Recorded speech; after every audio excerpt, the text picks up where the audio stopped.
prayer, reading, being in nature, hanging out with people we love, whatever, service through serving people, we align with that fundamental goodness. We get to connect with it more and more so that when the going gets rough, we have more access to it. It's easier for us to come back to kind of home base in a sense.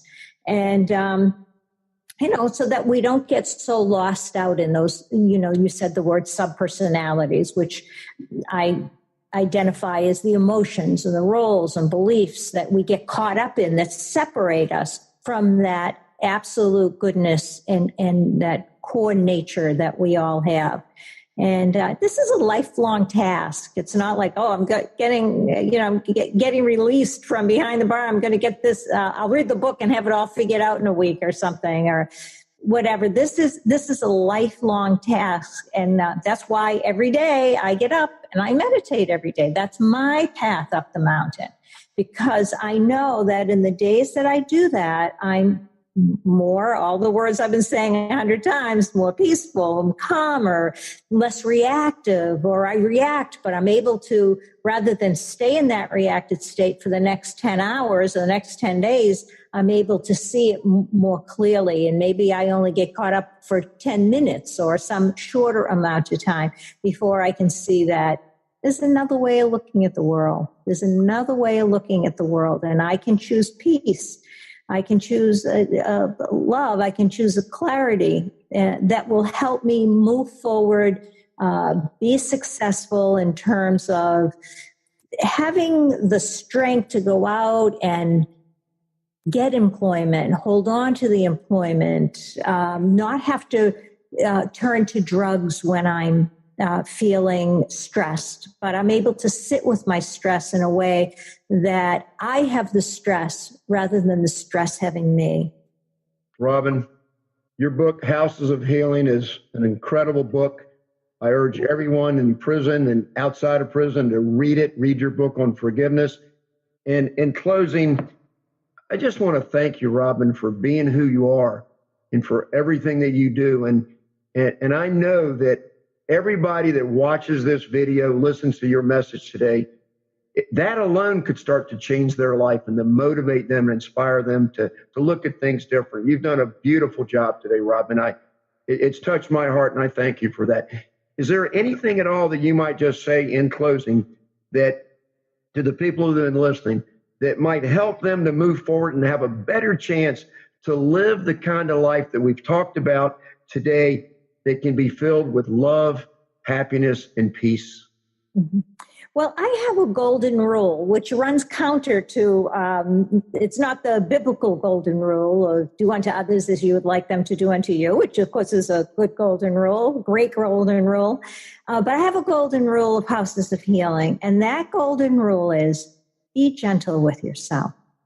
Now that scares some people. Like, what do you mean be gentle with yourself? Then I'll go out and, do something destructive or won't get out of bed in the morning because I'm being gentle with myself. No, it's don't beat yourself up for things that have happened in the past. They're over. Amen. And so that way, if you can be more gentle with yourself, it actually empowers you to take responsibility for things in the past that still need to be cleaned up.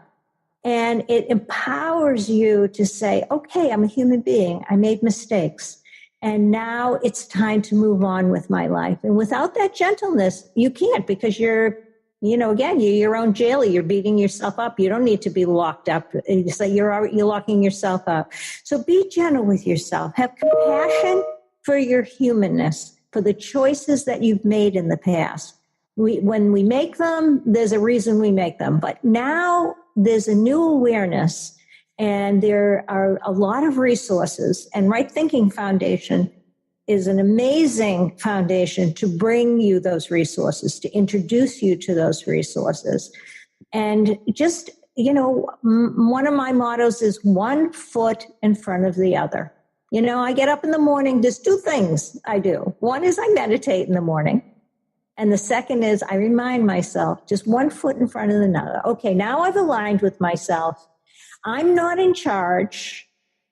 if I align with myself and I'm at peace, I'll be directed in a direction that I need to go to. And I'll have the strength to do things that some part of me might rather resist because they're uncomfortable. I haven't done them before.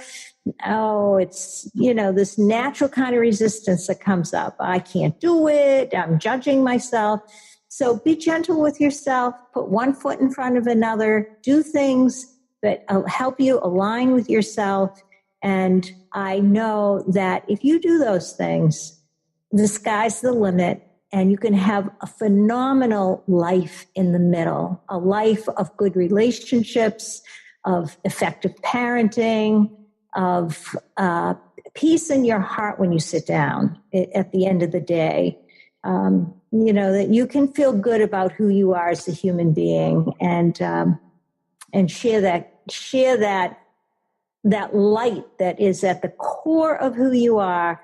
That light will become brighter and brighter, and just share that light with people around you. Robin, thank you so much. God bless everybody that's listened today. And Robin, God bless you. And thanks again. Thank you so much, Steve. And thank you, everyone. Thanks for listening to Right Thinking with Steve Copeland. I look forward to being with you again next week. And remember, don't quit, plan ahead, it will get better. God bless you and have a great week.